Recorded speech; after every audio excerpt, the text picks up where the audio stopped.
भगवान की गंध कुटी बनाई गई थी, जिसमें रत्नमय सिंहासन रखा हुआ था। सिंहासन के चारों ओर श्रीमंडप बनाया गया था। उस सब ओर परिक्रमा रूप में 12 सभाएं बनाई गई थी, जिनमें देव, देवियां, मनुष्य, तिर्यच, पशु पक्षी आदि सभी सुख से बैठ सकते थे। कुबेर के द्वारा बनाई हुई दिव्य सभा को देखकर इंद्र बहुत ही हर्षित हुआ और भक्ति से जय जय शब्द करते हुए समस्त परिवार के साथ वहां पहुंचे, जहां पूर्ण ज्ञानी योगी भगवान आदिनाथ विराजमान थे, जिस गंध कुटी का कथन कहकर आ चुके हैं।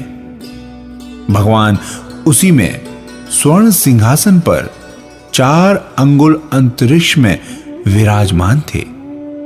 वहां उनके दिव्य तेज से सब ओर प्रकाश सा फैल रहा था।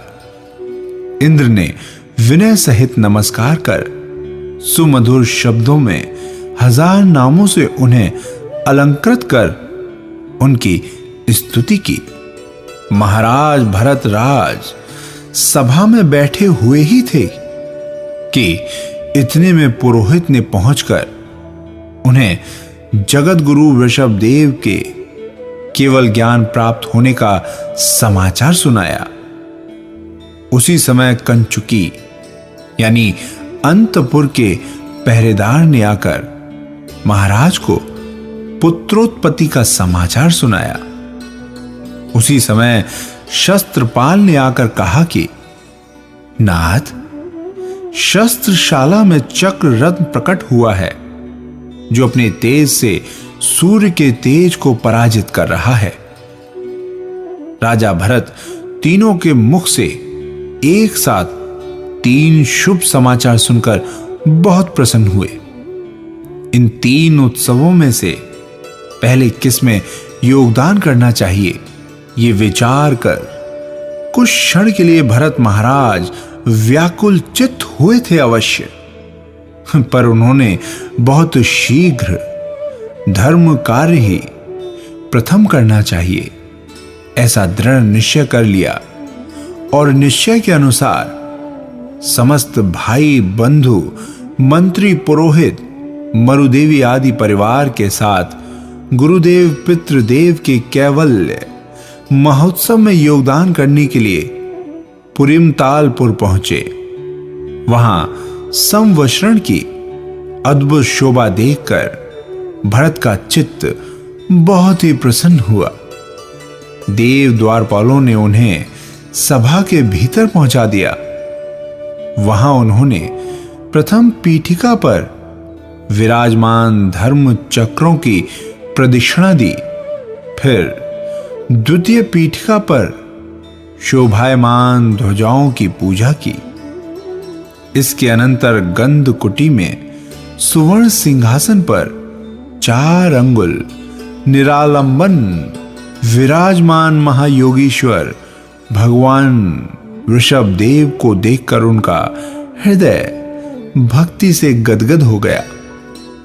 भरत आदि ने 3 प्रदक्षिणाएं दी, फिर जमीन पर मस्तक झुकाकर जिनेंद्र देव को नमस्कार किया और श्रुति सुखद शब्दों में अनेक स्तोत्रों से उनकी स्तुति कर जल चंदन आदि अष्ट द्रव्यों से उनकी पूजा की।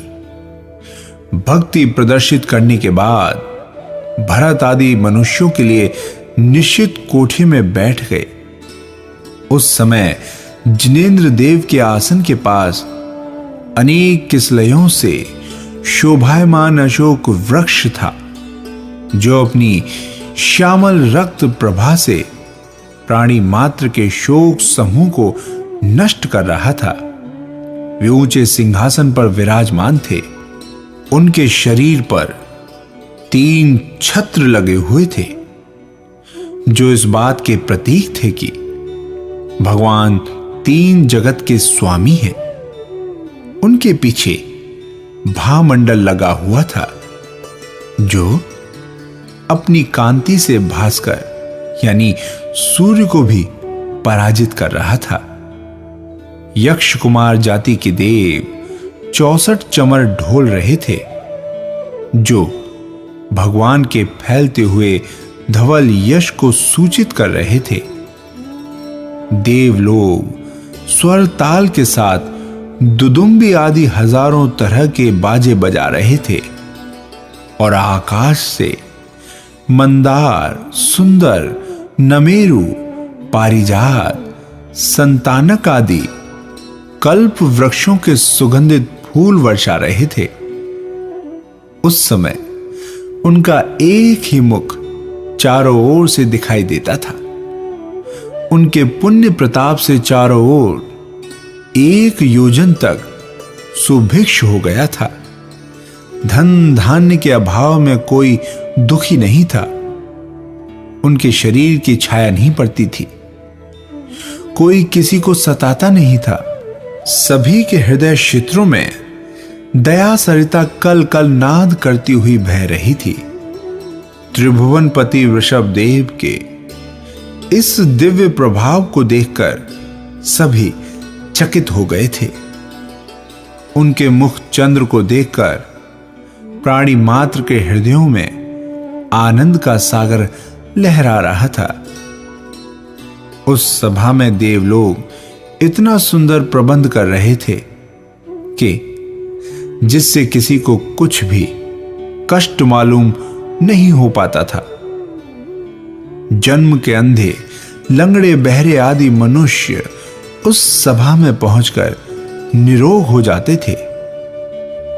धीरे धीरे सभा के 12 कोठे देव देवियां, नर नारी तथा पशु पक्षी आदि से खचाखच भर गए थे। जब सभा में पूर्ण शांति विराजने लगी, तब भगवान के मुखार विंद से दिव्य वाणी प्रकट हुई। उनकी ये वाणी ओंकार रूप थी। उसमें मुंह से प्रकट होते समय अक्षरों का विभाग नहीं मालूम होता था, इसलिए लोग उसे निरक्षरी भाषा कहते थे। उस भाषा में सब भाषाओं का रूप परिणमन करने की शक्ति थी। इसलिए जो प्राणी जिस भाषा को समझता था, उसके कानों में भगवान की वाणी उसी भाषा में परिणित हो जाती थी। उनकी वो वाणी इतनी मधुर और स्पष्ट होती थी कि उसे सुनकर सभी को मालूम होता था कि उनके कानों में अमृत के झरने झर रहे हैं। उन्होंने अतिशय पूर्ण दिव्य ध्वनि में धर्म अधर्म का स्वरूप समझाकर सम्यक दर्शन, ज्ञान, चरित्र का जीव अजीव, आश्रव, बंध, संवर, निर्जरा और मोक्ष, इन 7 तत्वों का जीव, पुद्गल, धर्म अधर्म, आकाश और काल, इन 6 द्रव्यों का पुण्य पाप का और लोक अलोक का स्वरूप बतलाया था। उन्होंने ये भी बताया कि जब तक प्राणियों की दृष्टि बाह्य भौतिक पदार्थों में उलझी रहेगी, तब तक उसे आत्मीय आनंद का अनुभव नहीं हो सकता। उसे प्राप्त करने के लिए तो सब ओर से मोह छोड़कर कठिन तपस्याएं करने की आवश्यकता है। इंद्रियों पर विजय प्राप्त करने की आवश्यकता है और आवश्यकता है आत्म ध्यान में अचल होने की। भगवान की भव्य भारती सुनकर हर प्राणी का चित्त द्रवीभूत हो गया था। राजा भरत ने दृढ़ सम्यक दर्शन धारण किया। कुरुकुल चूड़ामणि राजा, सोम प्रभुदान तीर्थ के प्रवर्तक युवराज श्रेयांश और भरत का छोटा भाई वृषभसेन, इन 3 पुरुषों ने प्रभावित होकर उसी सभा में जिन दिशा ले ली और मति, श्रुति, अवधि और मनःपर्य ज्ञान के धारक गणधर मुख्य श्रोता बन गए। ब्राह्मी और सुंदरी नाम की दोनों पुत्रियां भी पूज्य पिता के चरण कमलों के आश्रम में आर्यिका के व्रत लेकर समस्त आर्यिकाओं की गणनी हो गई थी। कच्छ, महाकच्छादि 4000 राजे जो कि पहले मुनि मार्ग से भ्रष्ट हो गए थे, यानी भरत पुत्र मरीचि को छोड़कर वे सब फिर से भाव लिंग धारण पूर्वक सच्चे दिगंबर मुनि हो गए थे। आदिनाथ का पुत्र अनंत वीर्य भी दीक्षित हो गया था। श्रुत कीर्ति ने श्रावक के व्रत लिए और प्रियवता ने श्राविका के व्रत ग्रहण किए। इनके अतिरिक्त असंख्य नर नारियों ने व्रत विधान धारण किए थे। यहां सिर्फ 2-4 मुख्य व्यक्तियों का वर्णन किया गया है। बहुत से देव देवियों ने अपने आप को सम्यक दर्शन से अलंकृत किया था। इस प्रकार भगवान का केवल ज्ञान महोत्सव देखकर भरत सम्राट राजधानी अयोध्या को वापस लौट आए।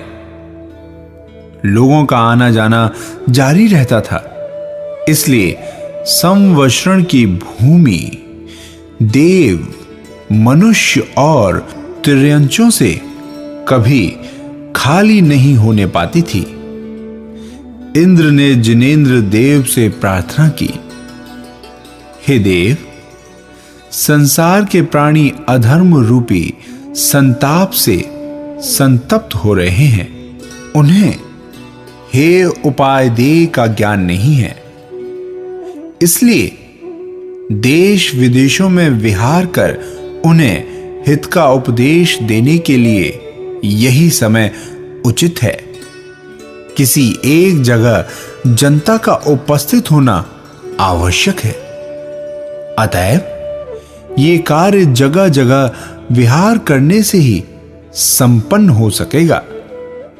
इंद्र की प्रार्थना सुनकर उन्होंने अनेक देशों में विहार किया। वे आकाश में चलते थे। चलते समय देवलोग उनके पैरों के नीचे सुवर्ण कमलों की रचना करते जाते थे। मंद सुगंधित हवा बहती थी, गंधोदक की वृष्टि होती थी, देव जय जय शब्द करते थे। उस समय पृथ्वी कांच के समान निर्मल हो गई थी। समस्त ऋतुएं एक साथ अपनी अपनी शोभा प्रकट कर रही थी। पृथ्वी में कहीं कंटक नहीं दिखाई देते थे। सब ओर सुभिक्ष हो गया था।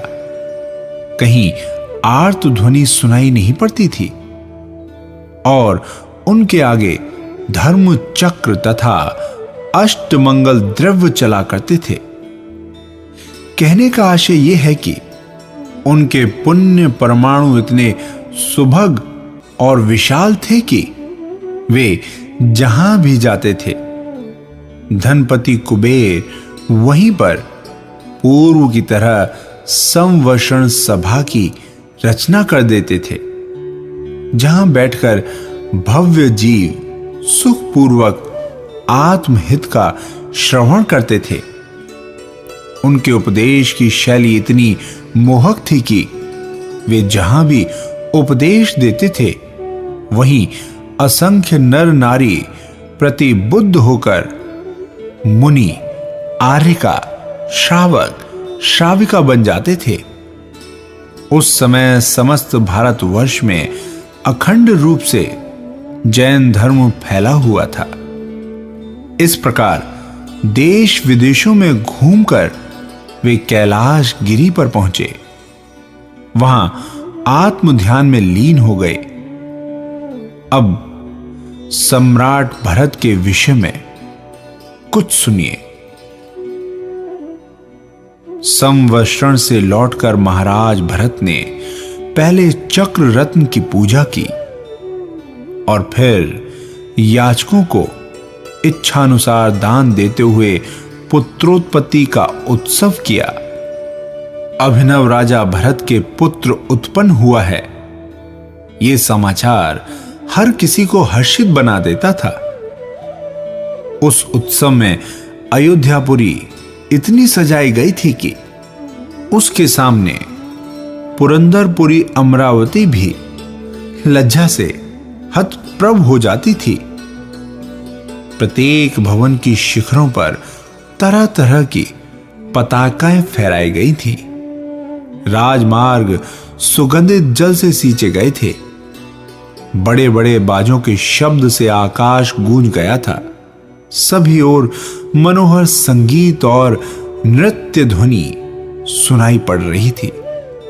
जगह जगह तोरण द्वार बनाए गए थे और हर एक घरों के द्वार पर मणिमय वंदन मालाएं लटकाई गई थी। उस समय अंतपुर की शोभा तो सबसे निराली एवं अनुपम थी।